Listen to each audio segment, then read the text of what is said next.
É um prazer muito grande estar mais uma vez aqui na presença de todos nesse nosso momento de estudo sobre esse tema que, de certa forma,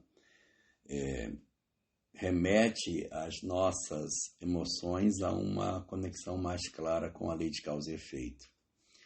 Então, hoje, particularmente, a gente vai começar a nossa discussão comentando sobre um fenômeno muito comum que acontece com todos nós no nosso processo de encarnação, que é o retorno para a vida espiritual.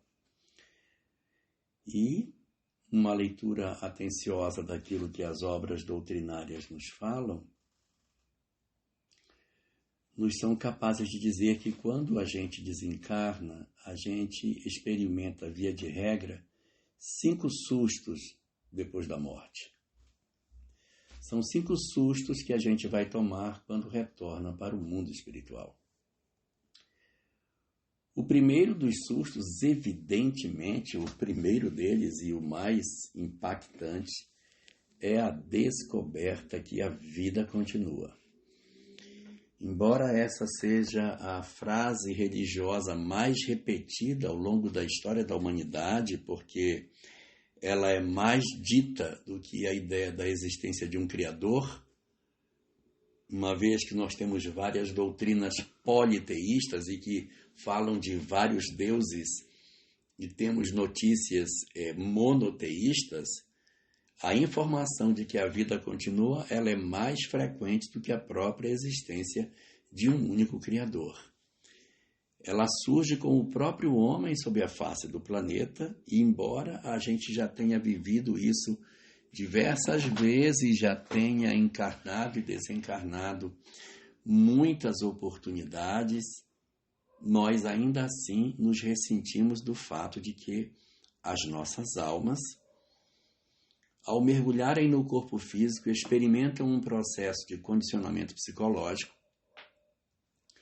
guiado de maneira soberana pelos 5 sentidos físicos e imersos em uma sociedade profundamente materialista que nega de maneira muito resistente a existência do espiritual.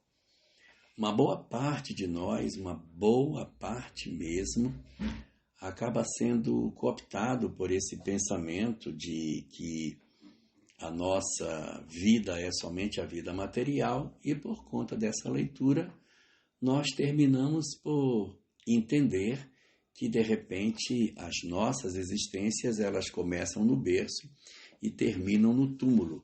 E nós somos condicionados a esse pensamento, nós somos condicionados a essas verdades que se impõem sobre nós, ainda que nós participemos de diversas religiões.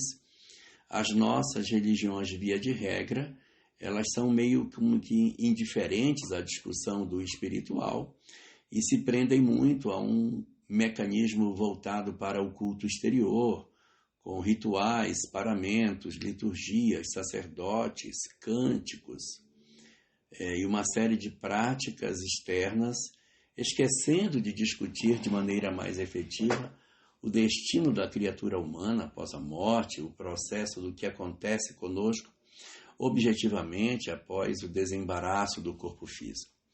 Embora as religiões elas representem de maneira muito clara no seu código de crença a ideia da alma, de uma alma imortal que passa para o outro lado da vida, esse conceito, embora ele exista, ele não é tratado, ele não é objeto de reflexão, ele não é objeto de uma análise mais profunda, como se verdade fosse, mas apenas como uma proposta filosófica que faz com que muitas vezes as pessoas elas vivam indiferentes a isso ou tenham na ideia da vida após a morte apenas um conceito vago.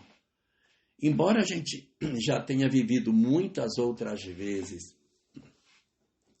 a mesma experiência da vinda e do retorno ao mundo espiritual, a imposição dessa realidade de uma sociedade que possui todos esses valores muito apoiados no aspecto material, a nossa sociedade tentando negar os princípios espirituais, os nossos 5 sentidos nos traindo e nos impondo a ilusão da matéria como a única realidade, o que se dá de maneira muito frequente é um grande susto da alma ao se defrontar com o retorno dela para o mundo espiritual. Então a gente vai encontrar, sim, de maneira muito frequente, esse impacto na criatura humana quando se vê diante de uma realidade da sobrevivência do espírito à matéria.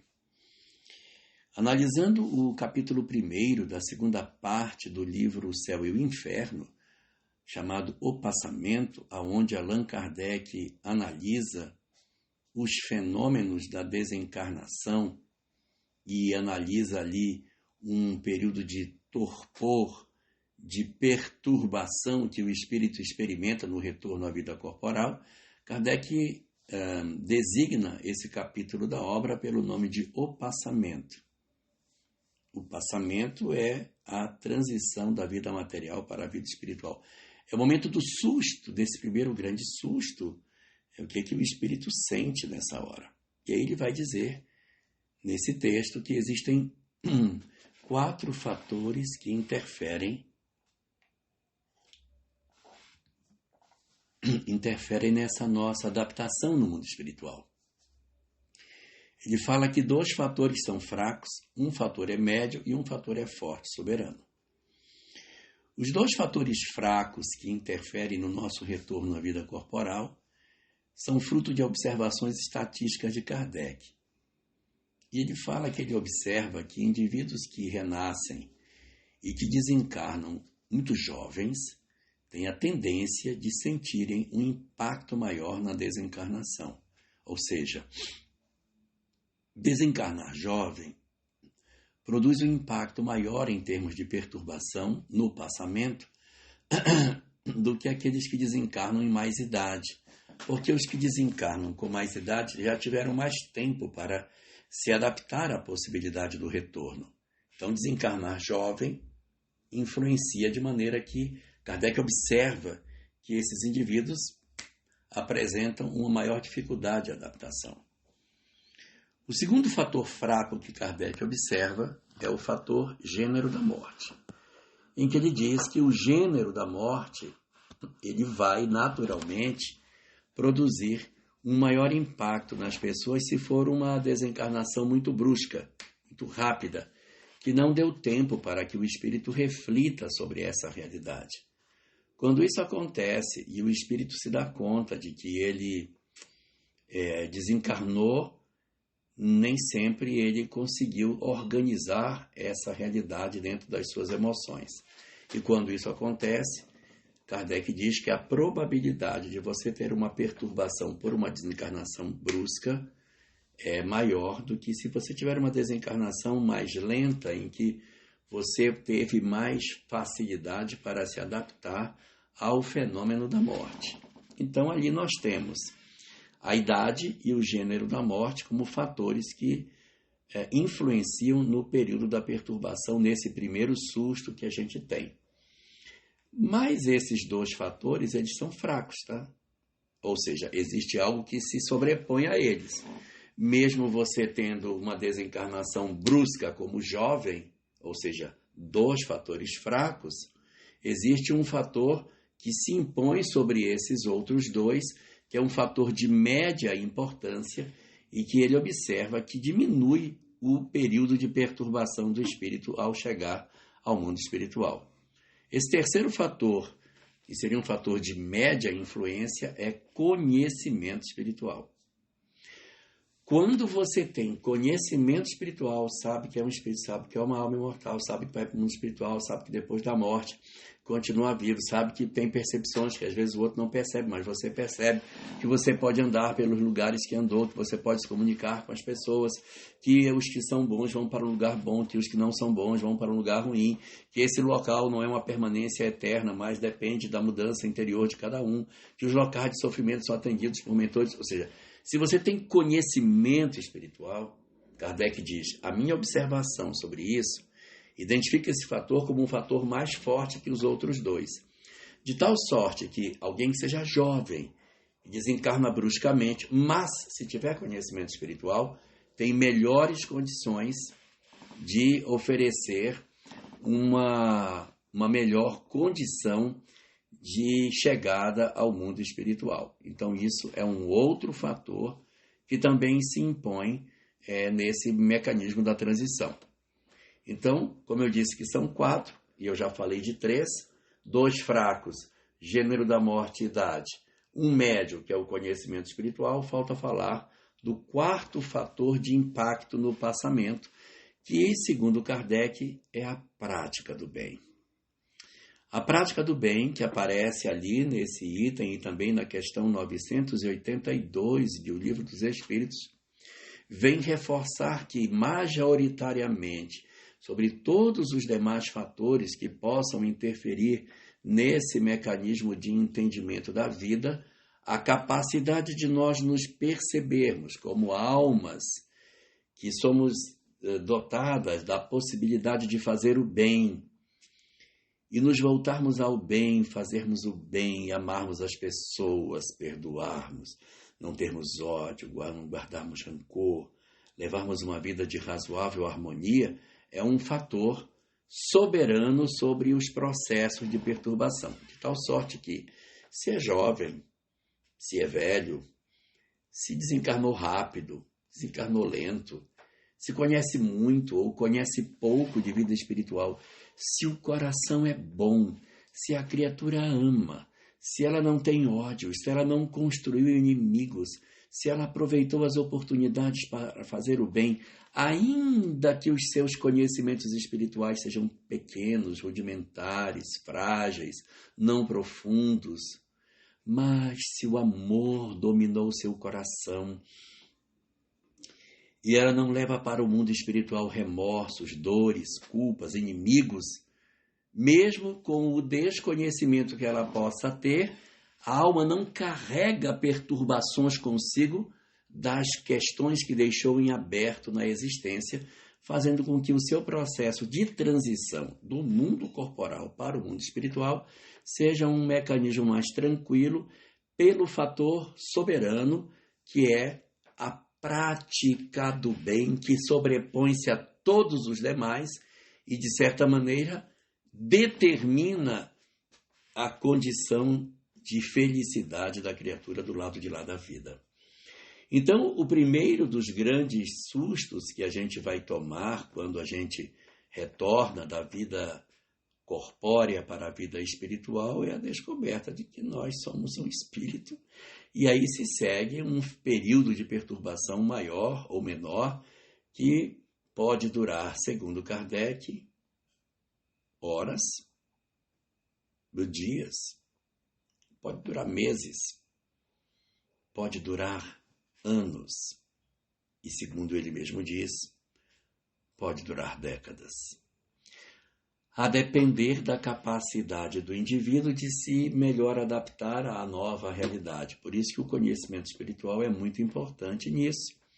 E a prática do bem muito mais ainda, porque ela despe o espírito das vinculações da culpa e projeta a criatura num processo de paz interior, ainda que ele não seja dominado pelos conhecimentos espirituais. Esse seria, na verdade, o primeiro grande susto que a gente leva quando chega do lado de lá. Aí vem o segundo susto.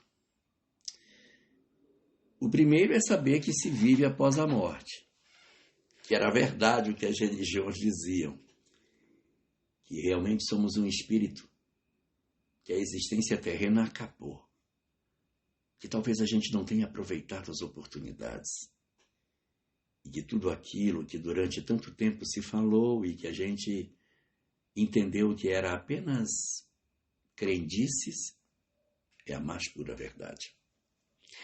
E aí nós ingressamos num segundo susto que se segue ao primeiro. O segundo grande susto que nós iremos receber na medida em que nos aproximamos da vida espiritual é a descoberta de que nós não éramos bons. Não. nós não somos tão bons quanto pensávamos que fôssemos. O que dói muitas vezes nas nossas vidas é uma descoberta que a gente tem uma tendência de perceber somente quando nós estamos do lado de lá. Quando nós estamos do lado de cá, a gente toma atitudes que a gente considera que sejam certas.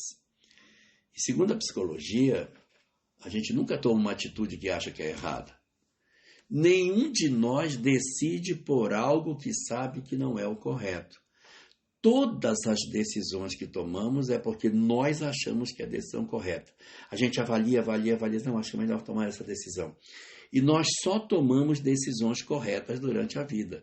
Dentro do nosso sistema de crença, dentro do ideário que a gente traz, a gente sempre acerta. Ninguém faz o que acha equivocado. Pode ser que depois você se arrependa. Pode ser que depois você se culpe até, se lamente do que você fez.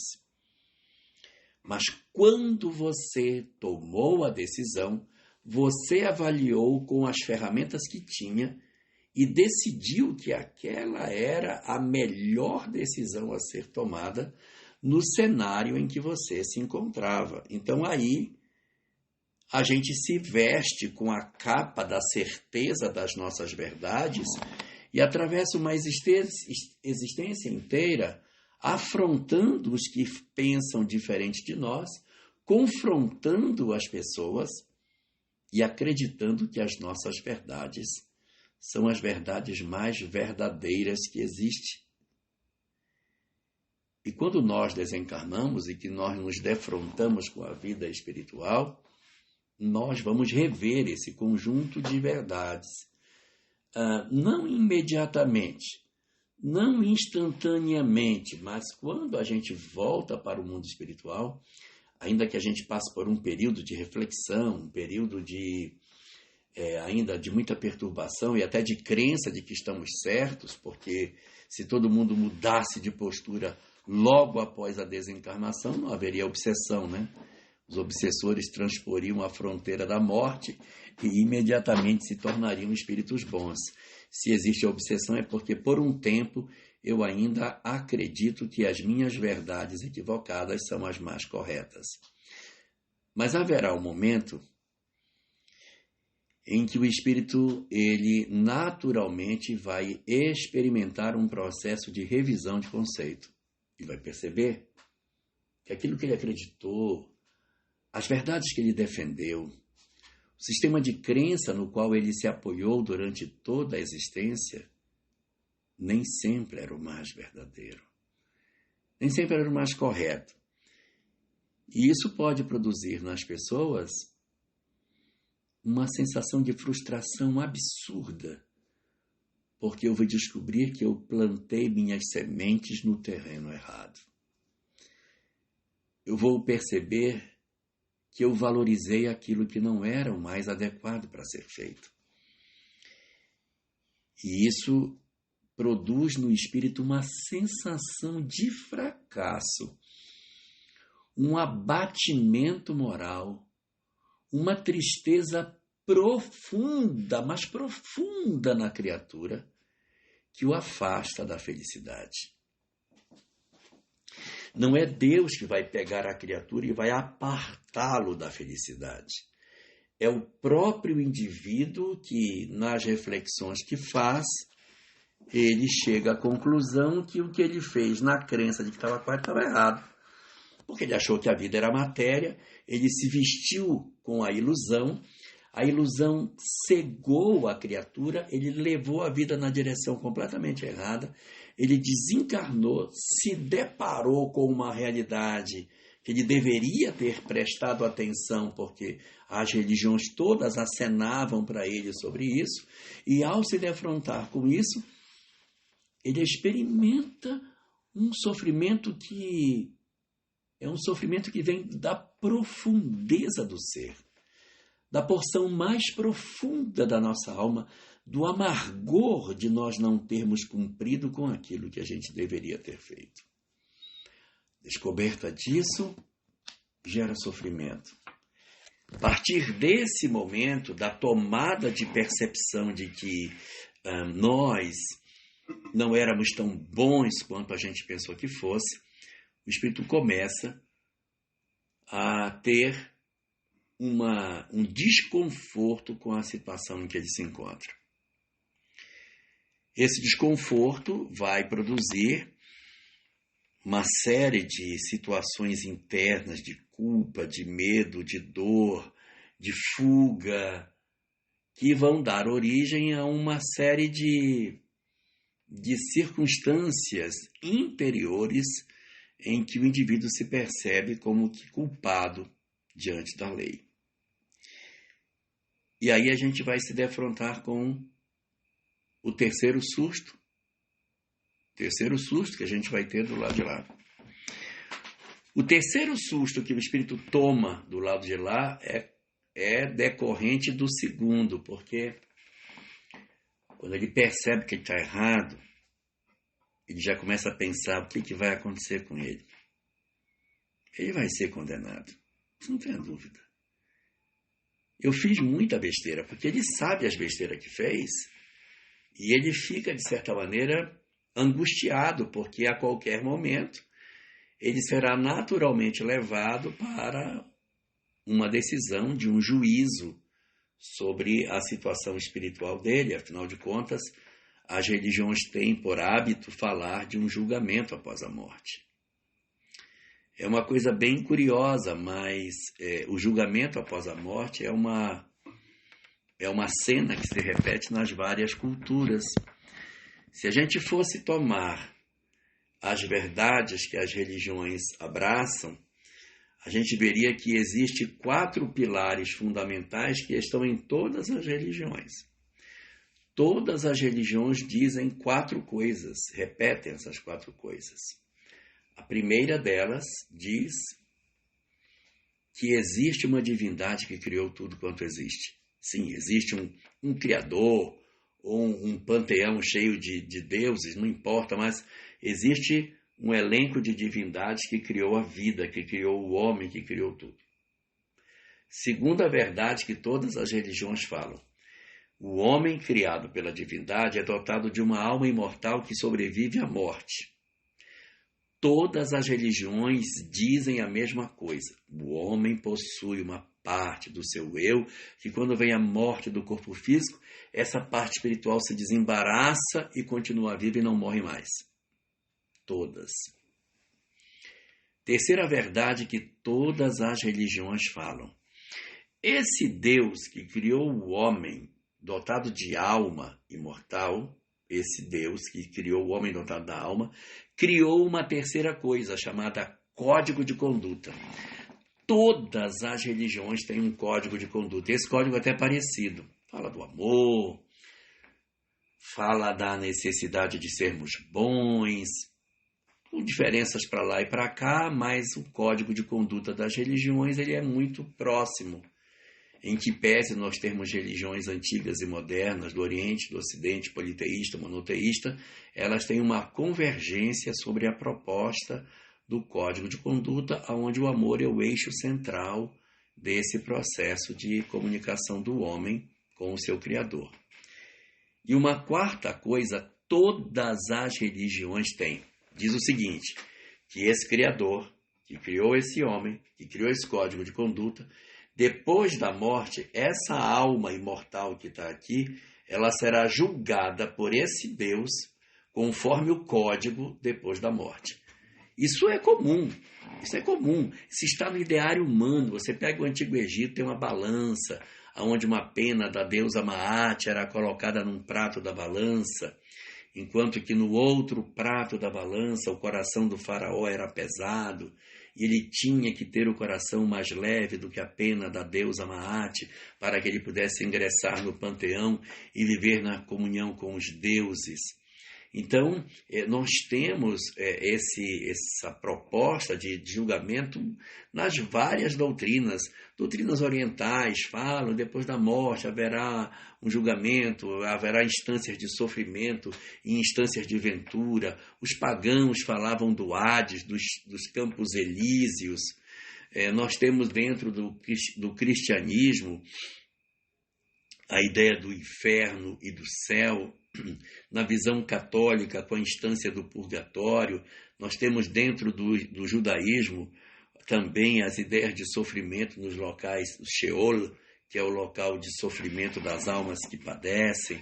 Nós temos isso repetido assim, de maneira bastante frequente, muitas pinturas da Idade Média mostrando o julgamento das almas, uma balança de 2 pratos, onde as almas são pesadas. Então, há de maneira muito frequente. Então, essa ideia, ela penetra o ideário humano, e quando nós chegamos do lado de lá, que a gente vê que a alma existe, que temos culpa, o julgamento. E o terceiro grande susto que a gente vai ter é a descoberta de que não tem juízes. Não tem. Nós ficamos aguardando um tribunal, a gente vai comparecer, e esse tribunal vai invadir o nosso eu e vai prolatar uma sentença para nós, nos condenando ou nos absolvendo a partir das nossas próprias ações praticadas. E a terceira grande surpresa é descobrir que não existem juízes. Não há.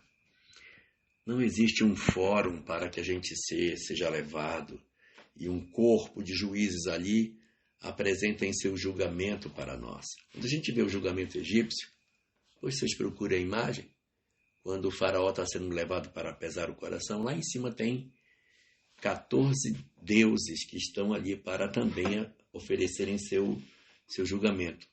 7 deles estão com a chave da vida eterna, aquela cruz de cabeça, e 7 não tem. Então é 7 pela absolvição, 7 pela condenação, que irão constituir o julgamento e fazer a decisão final sobre aquela alma que está sendo julgada. E a gente fica com isso na cabeça, que vai ter um julgamento, né? O próprio cristianismo nos fala que o Senhor, sentado num trono, colocará à direita as suas ovelhas, à esquerda os bodes. Os da direita irão para o céu, os da esquerda irão para o inferno, para as trevas exteriores. Isso acaba ficando na nossa cabeça. Chega lá, não tem. Não há juízes. Não existe esse tribunal para nos julgar. Só que o fato de não haver o tribunal e o juiz não quer dizer que não tenha julgamento. Tem julgamento, mas não há juízes. Melhor dizendo, não há juízes externos para sentenciar as nossas condições, para oferecer a nós ou uma absolvição ou uma condenação. Porque o juiz repousa dentro de nós próprios. O processo de julgamento está dentro da criatura humana. Somos nós que somos os detentores da condição de nos absolvermos ou de nos condenarmos. Esse é o nosso terceiro grande susto. E se eu sou o juiz de mim mesmo, eu não consigo mentir para mim próprio sobre a extensão da minha culpa, porque eu sei até onde eu fui culpado, até onde teve ironia, até onde teve sarcasmo, aonde teve a vingança branca, até onde eu em casa não me comportei como deveria ser. Eu sou o juiz de mim mesmo. Essa terceira grande descoberta vai nos produzir uma percepção de que não há erro no julgamento e por isso a justiça divina nunca erra, porque não são juízes externos estabelecendo um juízo sobre uma outra pessoa. Sou eu mesmo que estabeleço as sentenças sobre a minha própria vida. E a partir do momento em que eu percebo que eu estou equivocado, é lógico que eu vou procurar a minha absolvição. E eu vou descobrir que a minha absolvição só se dará quando eu resolver os meus problemas emocionais. Eu não tenho como ser um espírito feliz com questões em aberto. Não tem jeito, não tem forma. Eu só vou conseguir me desembaraçar da culpa se eu me desembaraçar dos erros que eu fiz. Se eu me reconciliar com as pessoas. se eu conseguir fazer o caminho de desmontar aquilo que eu construí equivocadamente, eu precisarei voltar sobre meus próprios passos para pedir desculpas, pedir perdão, conceder perdão, me aproximar de quem eu, de alguma maneira, tive dificuldade.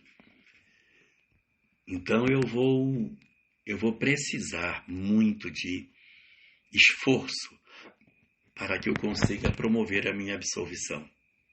Em síntese, eu vou precisar mudar. Não tem jeito. Nós todos estamos fadados à felicidade. Isso é um fato. A doutrina espírita nos diz que todos os espíritos caminham para a felicidade. Ou seja, nós todos seremos espíritos felizes. Mas se todos nós vamos ser felizes, se isso já é o resultado da jornada, por que Deus não nos adianta já a felicidade e não nos dá logo um vale de felicidade para a gente já ser feliz desde agora, já que vai entregar no final, entrega logo agora. Dá pelo menos uma parcela, adianta uma parcela, para que eu tenha mais estímulo para que eu consiga chegar. Por que essa felicidade não pode ser entregue agora? Pois é. É porque todos caminhamos para a felicidade, mas ela não é gratuita. A felicidade não é um dom gratuito de Deus. A felicidade, ela é uma consequência do sentimento do amor. Ou seja, amor e felicidade estão profundamente atrelados. Como fazer para ter felicidade? Amando. O que eu ganho amando? Felicidade. E isso é o que está na questão 614 de O Livro dos Espíritos, quando no finalzinho da resposta diz assim, que a lei moral é a única verdadeira para a felicidade do homem. Indica-lhe o que deve fazer ou deixar de fazer e ele só é infeliz quando dela se afasta. Então a infelicidade é o resultado do afastamento do homem da lei de Deus. Se nós nos aproximamos da lei de Deus, automaticamente não somos infelizes. E o que é o resumo da lei de Deus? O amor. Então, o amor resume a mensagem de Jesus por inteiro. Não é possível, não é possível, não é possível, não é possível ser feliz sem amar. Não existe um único espírito em todo o universo infinito que seja verdadeiramente feliz sem amor. Não é possível. Nós precisamos imperiosamente amar para experimentarmos a felicidade, porque o amor nos produz um sentimento, uma alegria interna, que é a felicidade. Então, é por isso que Deus não pode dar vale, porque a felicidade é a decorrência do experimentar do amor. Quando eu, no mundo espiritual, me percebo um espírito infeliz, eu automaticamente descubro, por um processo de compreensão progressiva da vida, de que eu preciso obrigatoriamente promover em mim próprio uma mudança interior objetiva a partir da qual eu consigo fazer uma transformação nos objetivos que a vida me traz. É aí que vai acontecer a grande mudança. Eu vou descobrir que só existe uma forma de ser feliz: amando. E só existe uma forma de alcançar essa condição de amor: mudando. E só existe uma forma de mudar: mudando. Não existe nenhuma outra forma de mudar se não for mudando. O que acontece conosco, Cidinha, é que a gente quer ser feliz, a gente quer alcançar a felicidade sem mudar. É como se nós quiséssemos que a lei de Deus mudasse para que o jeito que eu sou ficasse certo e eu me tornasse feliz. Não vai acontecer. Só existe uma forma de alcançarmos a felicidade, e isso nós só vamos alcançar através do amor, e nós só vamos alcançar o amor se nós mudarmos. Então está tudo atrelado. Eu preciso mudar para poder ser amável e poder, por esse amor, alcançar a felicidade que eu busco. Então, o espírito começa uma saga danada do lado de lá. É preciso mudar. E aí vem o quarto grande susto depois da morte. A descoberta aqui que não é fácil mudar. Não é fácil mudar. Às vezes a gente pensa que é só querer. Não, se eu quiser mudar, eu vou mudar. Não é fácil. Porque os comportamentos atávicos, eles estão enraizados na profundeza da nossa personalidade. Eles estão entranhados na parte mais profunda do nosso ser. E querer mudar esse comportamento não é muito fácil, não. Porque nós aprendemos a funcionar dessa forma, como se fôssemos uma máquina que tem uma maneira de funcionamento. Então, a gente tem essa forma de funcionar. Eu preciso reprogramar a máquina para que ela funcione de maneira diferente. Então, mudar não é muito fácil, não. Mudar é muito difícil. Embora eu esteja falando do espírito do lado de lá, eu vou falar do espírito do lado de cá. Você tem uma pessoa que ela tem o vício do alcoolismo. Beleza. Como é que muda? É só parar de beber, vai. É bebida? Para de beber. O alcoolismo não é só a bebida. O alcoolismo é a bebida, é verdade, mas são os amigos. São as músicas. É a rotina da vida, de que no final do dia eu vou lá para aquele local para beber. Então tem muita coisa envolvida. Tem o ambiente que eu frequento, tem os amigos que convivem comigo, tem as músicas que eu ouço, tem a bebida que eu tomo, tem a roupa que eu uso, tem a minha rotina, tem os horários da minha vida. Então você deixar de beber, você tem que trocar os amigos, você tem que trocar seu guarda-roupa, você tem que trocar os seus hábitos. De manhã eu vou para tal canto e tal. Vai ter que mudar a rotina. Tem que mudar a rotina, tem que trocar as músicas que ouve. Tem que trocar as músicas. Porque música tem uma memória miserável. Você ouve aquela música, ela te leva de volta para o bar. Então, é muito difícil porque você está cheio de condicionamentos. Então, quando você tem um determinado vício, papai do céu, para deixar esse vício, é muito difícil, porque você precisa transformar verdadeiramente a sua alma. E o quarto grande susto que a gente vai tomar é descobrir que não é fácil mudar. Não é fácil mudar. Não é fácil. Vai ter que fazer muito esforço. Vai ter que procurar as pessoas com as quais a gente teve dificuldade, pedir perdão, conceder perdão, se reconciliar com as pessoas. Às vezes uma pessoa que nos prejudicou profundamente, você vai ter que pedir perdão a ela. Vai ter que conceder perdão, mas o cara machucou você profundamente. Mas, cara, se eu não fizer isso, eu não vou ser feliz. Eu tenho que fazer. Eu preciso. E o espírito, então, empreende uma verdadeira batalha espiritual dentro de si mesmo para se aproximar dos seus inimigos, para se reconciliar com alguém e para se trabalhar interiormente naquilo que ele precisa realizar no grande mecanismo da vida. Dá trabalho. São anos, décadas para que você consiga se reorganizar e dizer: consegui me recuperar das pessoas que eu prejudiquei. Consegui resolver as coisas que eu tinha mais urgente. Eu venci a minha mágoa. Eu perdoei fulano que me fez muita maldade. Eu agora consegui vencer. Só que aí é o seguinte: o quinto susto vai aparecer.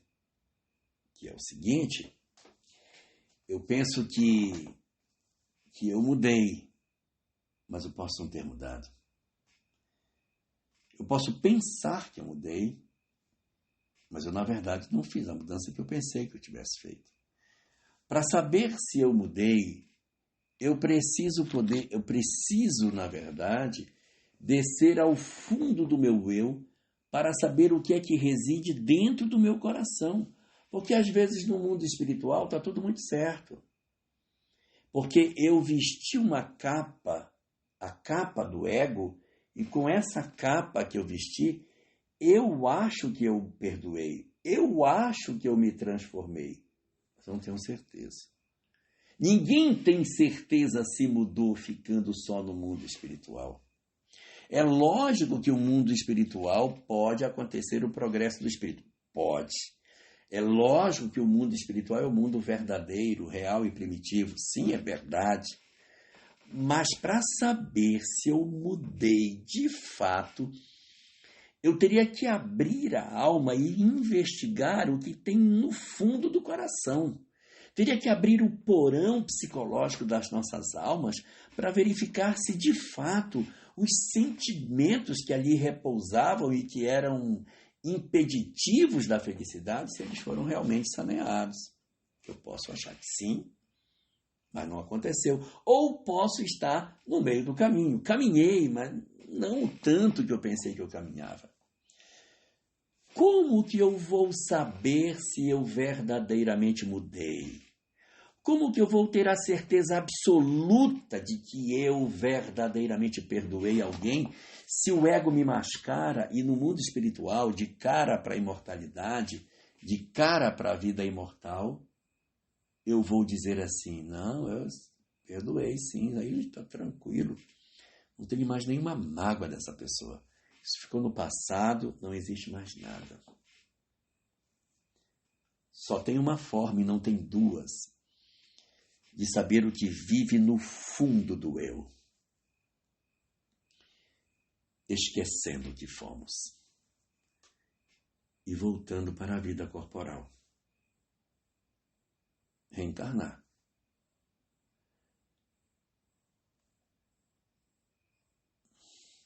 A reencarnação, ela vai se impor como sendo a condição inarredável para que eu possa acessar o que existe no fundo da minha alma. É só com a reencarnação que eu vou saber. Por quê?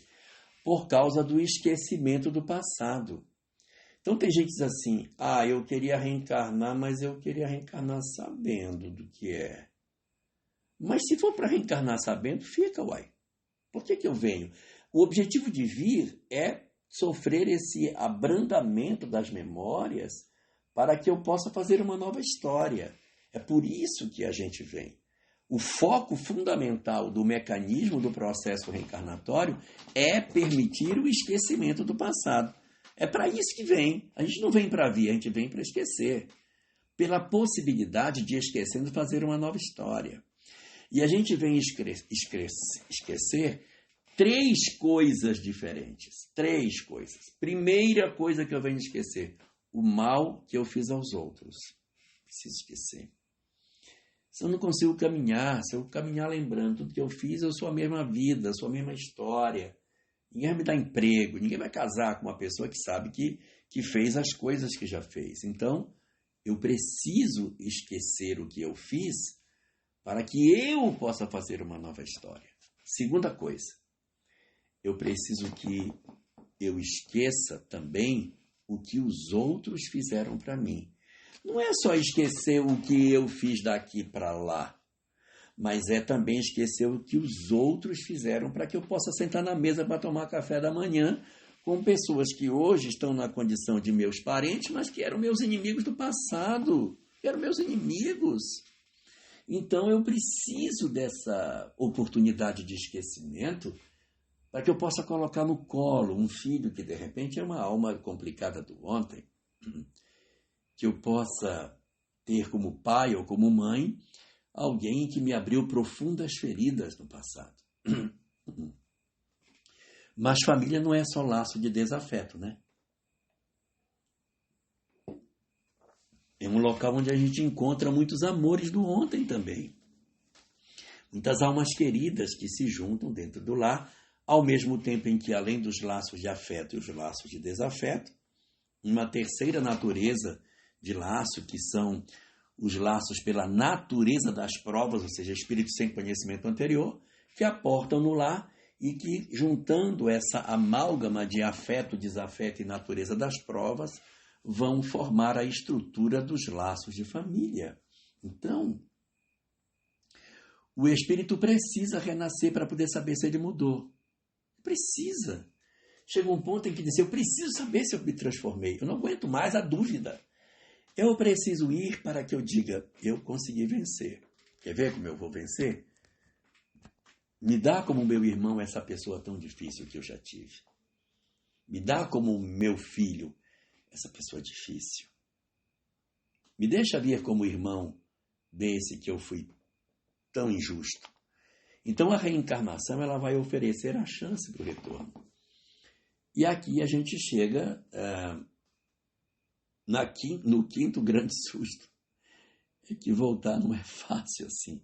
Não é dizer, não, tá legal, então semana que vem eu vou voltar. Não é fácil, porque cada vez mais as famílias estão menores, a probabilidade das mulheres engravidarem também diminui. Existe uma série de mecanismos hoje na nossa sociedade terrena que vão dificultando o processo da reencarnação, e isso vai trazendo frustração para os espíritos. Mas a gente precisa vir. Precisa, sabe? Porque a gente tem uma história, por exemplo, com um espírito, que é uma história muito difícil. Vamos imaginar que você tem uma história com alguém e esse alguém é alguém muito difícil de uma outra existência. Então, ele é uma pessoa que foi muito cruel, cometeu uma série de desatinos. Eu preciso resolver isso. Só que qual é a imagem que ele tem para mim? Qual é a imagem que eu tenho dele? A imagem que eu tenho dele é a imagem da pessoa cruel que me fez uma série de barbaridades. O que está registrado na minha memória? Um ser cruel que me machucou. Eu perdoei, eu fiz esforço, eu me modifiquei, mas a história que eu tenho com ele é a história de um ser cruel que me machucou. Como é que eu consigo superar a história do ser cruel que me machucou? Renasce e ele vem sendo seu filho.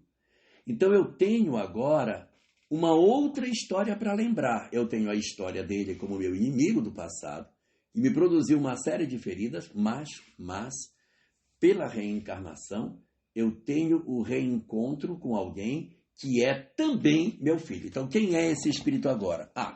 Esse espírito é um cara cruel pra caramba, mas ele também foi meu filho. Então, eu faço uma nova história. Porque a maneira que eu tenho de resolver o ódio do passado não é dizer assim, para de odiar, você tem que parar de odiar, não pode odiar. Cara, eu não vou conseguir parar de odiar, eu tenho raiva dele, ele me fez um monte de coisa. Então, para que você consiga resolver o problema da mágoa que tem, eu preciso de novas experiências, eu preciso de novas vivências, eu preciso de novas histórias, eu preciso de novas relações, eu preciso de novas memórias. Eu preciso viver outras coisas. Eu preciso andar de mão dadas com ele, eu preciso viver novas coisas. A gente precisa ter novas experiências para que no depósito das minhas lembranças esse indivíduo tão perturbador não seja apenas o meu infelicitador. Ele foi meu filho, ele foi meu pai, ele foi alguém que já viveu comigo como irmão. Nós tivemos várias experiências que foi resolvendo a questão do ódio com o repetir, até que nós conseguíssemos ressignificar o sentido do propósito da vida. Então a reencarnação, ela se impõe também, não simplesmente porque é bonitinho vir, porque é necessário esquecer. O espírito precisa esquecer. E também porque eu preciso ter novas histórias. Eu preciso reescrever novas páginas com as pessoas. Eu preciso aprender histórias diferentes, eu preciso me resolver também. Então, eu venho para me resolver intimamente, mas eu venho para resolver as minhas histórias com outras pessoas. Outros indivíduos com os quais eu vivi e com os quais as minhas experiências foram experiências infelizes. Então, agora, pelo processo da reencarnação, nós estamos juntos novamente. E, se for preciso, repete a experiência. Então, ódios muito profundos, não creiamos que os ódios serão dissolvidos apenas com uma conversa no mundo espiritual, em que você vai dizer, não, tá legal, eu entendi, eu não deveria odiar, tá resolvido. Não vai. Se for um ódio profundo, só o esquecimento do passado pode fazer, trazendo esses indivíduos para uma convivência novamente no plano físico, uma nova história no mundo corporal, para que a gente consiga, sim, reescrever a história das nossas vidas. Aí vai ficar legal, aí vai ser bom. Mas quantas experiências eu vou precisar? Eu não sei, mas eu irei repetir essas experiências até que eu cicatrize dentro de mim a chaga que está aberta pela construção de relações saudáveis que vão naturalmente me fazendo perceber que é possível, sim, conviver com o outro.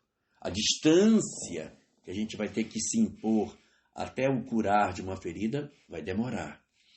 O importante é perceber que a lei de causa e efeito, ela se coloca dessa forma para nos oferecer as experiências necessárias para o desenvolvimento das nossas condições. Todos os espíritos estão fadados à felicidade. É isso que nós merecemos. A vida que a gente merece não diz respeito à existência. A vida que eu mereço é a vida como ser imortal, transcendente a caminho da felicidade.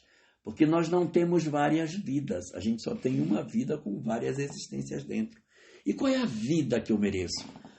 A vida que eu mereço é a vida do crescimento progressivo constante na direção da felicidade, pelo exercício do amor até o alcance da plenitude do ser.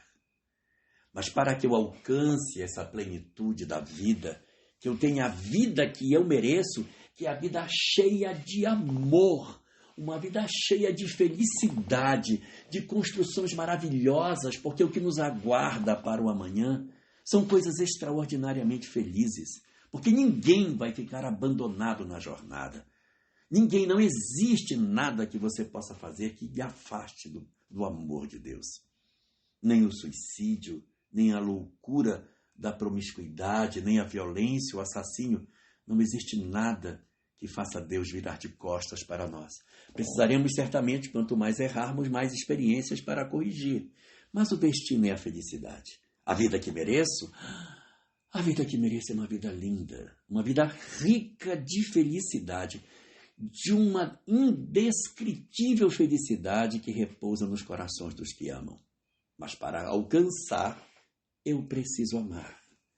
O amor é a condição inalienável para o alcance dessa vida plena. E para que eu desperte o amor, vou ter as experiências que necessitar até que o amor desabroche em mim. Viver ao lado de pessoas que são difíceis pode ser uma necessidade para resolver o ódio, para que desperte o amor, para que eu seja feliz. Aprender coisas novas, alargar meu conhecimento, vencer as minhas imperfeições, são os desafios que eu tenho. Mas todos esses desafios, eles são temporários, porque só o que é perene e verdadeiro, só o que é verdadeiramente imortal em nós é o amor. Porque essa, na verdade, Akemi, é a vida que a gente merece. A vida cheia de amor, pela vitória nossa de tudo aquilo que a vida pode nos dar. Então vamos orar. Senhor, muito te agradecemos pela oportunidade que tu nos concedes, que através dos conhecimentos espirituais que tu nos facultas, conseguimos decifrar os enigmas das nossas vidas, a fim de que consigamos cicatrizar feridas que trazemos abertas em nós há séculos e até milênios. Hoje, de posse do conhecimento espírita, que descerra diante dos nossos olhos a grandiosidade da vida e a excelsitude do teu amor, nós só temos a te agradecer, Senhor, e te dizer do nosso desejo de verdadeiramente empreendermos os nossos esforços para aproveitarmos o tempo que nos resta na carne, para fazermos o que nos for possível, no sentido de verdadeiramente aproveitarmos enquanto temos luz no caminho para resolvermos as questões em aberto. Sabemos que não temos a garantia de sermos espírita na próxima existência. Por isso te pedimos, ajuda-nos, Senhor, a que sejamos produtivos em nós próprios nos dias que virão, a fim de que esta existência marque de maneira indelével a grande transformação das nossas vidas, por havermos aproveitado de maneira efetiva para amar sem reservas a todos aqueles que colocaste no nosso caminho. Dá-nos assim, Senhor, a tua bênção e a tua paz, ilumina os nossos melhores propósitos e guarda as nossas almas sob as tuas bênçãos e o teu infinito amor.